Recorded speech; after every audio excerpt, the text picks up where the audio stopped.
want to talk about the mental health of being a trader, because being a trader is a great job in terms of the money you make, but there's a darker side to that sometimes. I remember on the trading floor, people become traders because they want to make money. You know what I mean? And I became a trader because I wanted to make money. And it's almost all men on these trading floors, or at least it was when I worked there. And there's so much ambition and so much determination to be successful, and so much drive. But to be honest, a lot of the time, what people want is they just want drive, they want success, they want money. They don't really care how they make it. And it can drive men into such a competitive space, you know what I mean? There was this one time when I just first started as a trader, and I was getting to know all the traders on the desk. And one of the guys on my team, he took me out drinking one evening, and he went out late into the evening, and it got to 1 a.m. and I was like, I gotta go home, We used to start work at 7 in the morning, I was like, I wanna go home, and he was like, no, stay at mine, we can have a big night. And I stayed out, we stayed out all night, and by the time I got to work, I was absolutely smashed. I was super hungover. I went to the bathroom and I threw up. And then my boss sent me home. And I was like, oh my God, I'm gonna get fired. But I came in super early the next day. And then my boss came in and he said to me about the senior trader that I went out with. He said, did that guy do that to you last night? And I just laughed, I didn't say anything. Then the senior trader came in, and the boss, the first thing he said to him was, Gary said you did that to him.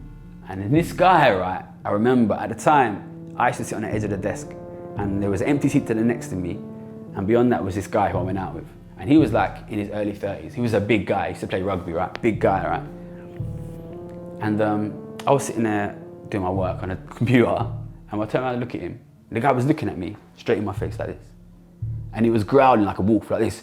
And then under the desk was the computer, but they were behind a pair of doors. And he was growling at me and he was kicking these doors, bam, bam, like that, on the trading floor, you know what I mean? And that's when I realized man, there's some crazy guys in this space, you know what I mean? But this same guy, I remember on my very first day at work, I went to have lunch from the canteen, had lunch, come back.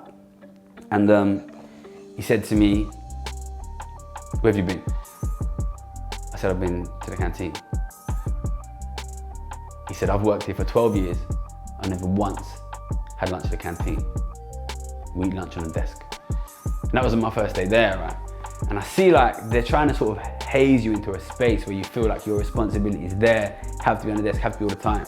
And when you're working on the trading floor, there's all these sounds, there's all these noises going off, and at 12:30, whatever, inflation for the UK is coming out, and at 1:30, employment data for the US is coming out. The guy would turn up behind me and be like, what was the US inflation data? And it just come out 1 minute before, you know what I mean? And you'd be like, oh fuck, I don't know.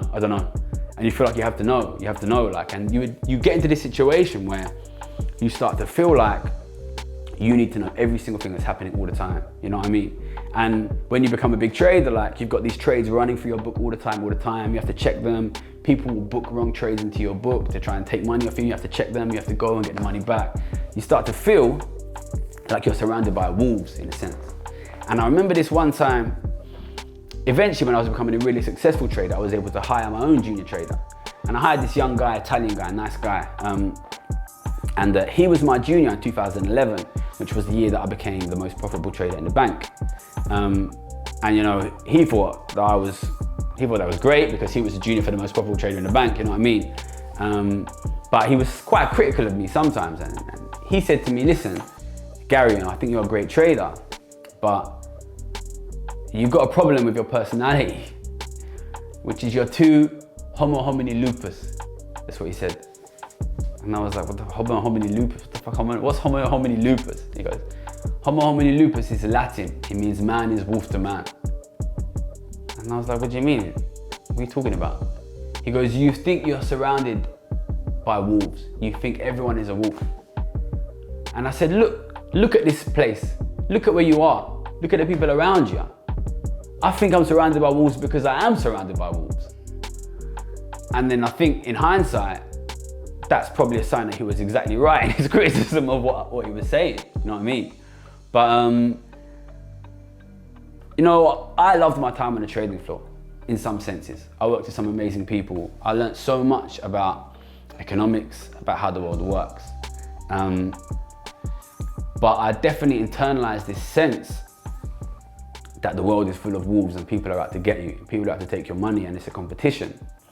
And that in turn, this understanding that the world is full of wolves, that fed a wolf inside of me, and in a sense I became a wolf. And I was out there to take other people's money on the floor, you know what I mean? And I was out there to be the best myself, you know what I mean? That year 2011, when I made a lot of money, I was working with another trader who was much older. He was already a very rich guy. And he wasn't on the desk a lot. He would go out, you know, he'd go out drinking, you know, and this. And then one time he lost a lot of money while he was off the desk. And that year I was making a lot of money and he thought that I should give him money back. And I was like, nah, it's not happening. You know what I mean? Because for me, it was just about me and my space and my money. And I was making that money to get my family out of the ghetto, you know what I mean? But what I want to talk about is that drive that drives us as young men to be successful, and how powerful it can be, but also how damaging it can be. That it can become completely all-consuming, and suddenly you can start viewing other people as purely competition. And then that can just destroy your own mental health, because ultimately we are social creatures and we need to be able to trust one another. And if we can't do that, then we're not going to be happy. And I remember at the end of 2011, and that was the year I was the best trader at the bank. In early 2012, I got my bonus. And like in the second half of 2011, all I could think about was this bonus. Because this is like winning the lottery, you know. It's gonna take me and my family, it's gonna change my life, my family's life for all of the whole future. And I was obsessed with getting this bonus is all I cared about. And then in the beginning of 2012, it happened, I got the bonus. And it was so much money, it's gonna change my life, you know. But I didn't feel happy at all. The first thing I thought was I have to make this money secure. I have to make sure it's all well invested. I have to make it safe. That's all I thought about. It didn't give me no joy. And I went back home and I pulled open my computer and I had all my paperwork and I got all my spreadsheets out and I was like thinking this money's gonna go here, that money's gonna go there, like it's all gonna be secure. And then the girl who I was seeing at the time, she was a fantastic girl and she come to my house and then she saw me there sitting in the corner doing all my paperwork, doing all my spreadsheets. And she said, what are you doing? And I said, well, I'm doing all my spreadsheets. I've got to like figure out how to invest this money. And she was like, well, you seem pretty stressed. And I was like, well, of course I'm stressed. It's a lot of money. This is important, you know what I mean? And then she said to me, if I made as much money as what you just made, the last thing I'll be doing is sitting in the corner of my living room stressing out. And I realized she was right. She was right. That the money, it wasn't making me happy.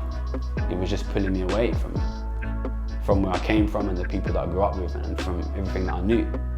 And all it was doing was giving me stress. But at the same time, I totally understand that it's that money that gives me the power to do what I'm doing now, to devote my life and my time to trying to talk about economics and trying to talk about inequality. So it's a flip side of it, but what I'm saying is, I don't want to live in a world where you have to choose, you know, where the only way to get the freedom to do meaningful work is to like make a crazy amount of money. I want to live in a world where ordinary people can get enough money from ordinary jobs that if they want to take some time out to do meaningful work, they can, you know what I mean? I don't want to live in a world where I have to choose between being an ordinary person and having financial security. I want to be an ordinary person and have financial security.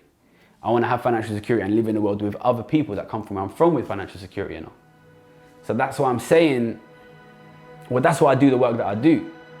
Because I know that we can have that kind of world. We can have a world where ordinary people can get financial security. I'm not saying it's going to be a paradise, but we can make an economy where ordinary people, if they're willing to work, can get financial security. We had that 50 years ago. We had that 60 years ago. I don't want to be in a space where my kids are in my situation where they have to choose either to live in this like niche world of wealthy people that don't know the real world, or to struggle. You know what I'm saying? But yeah, the last thing I wanted to add on this subject of mental health is that like, I was very successful by the metrics of the way a lot of people view success for men. I made a lot of money. you know, I had a beautiful girlfriend, I had a nice apartment. But I struggled in a lot of ways. It was really difficult for me quitting my job, and like I felt really separated from where I came from and the people that I knew. So when I see young men out there struggling hard to make money, I understand it because it was me and I did it. But I also want those people to realize that money alone is not happiness. And there's so many other things which are important and which people should be grateful for, like friendship and like family. And I wish we didn't live in a world where it was so difficult just to get that basic amount of money you need to feel safe. And I totally understand people are going to push and push and push till they get that. But at the same time, I want people to understand that the world that we live in is unfair and it's difficult. And there's a lot of luck involved, to be honest. And if you are not making as much money as you want, that doesn't mean you're a failure. You know, I come from a poor family and I don't look up to anyone more than look up to my dad, because he worked every day and he gave us what we needed. And even though he was poor, the biggest problems in my life was never about money, you know what I mean? The most important thing is having that happiness, having that secure family around you. But when you do go through difficult times like I did, I think the most important thing is to remember that you're not surrounded by wolves, even if you think you are. There will be people around you who will be willing to just be there and support you. And if you feel that there's no one there right now, then someone will come. And when those people are there, it's really important to reach out to them. I think that's the thing that's going to keep you sane in the difficult times. And when things get really, really difficult and you can't reach out, you feel that you can't, the most important thing to do at that time is to just hold on until things get better, because they will. Like when you hit the bottom, you can't go further, you know, you can only bounce back up. And if you reach a point where you feel that you can't hold on, that's the time when you really have to hold on. And that's what's going to determine, like, that's what's going to turn you into a man, I think, if you can do that.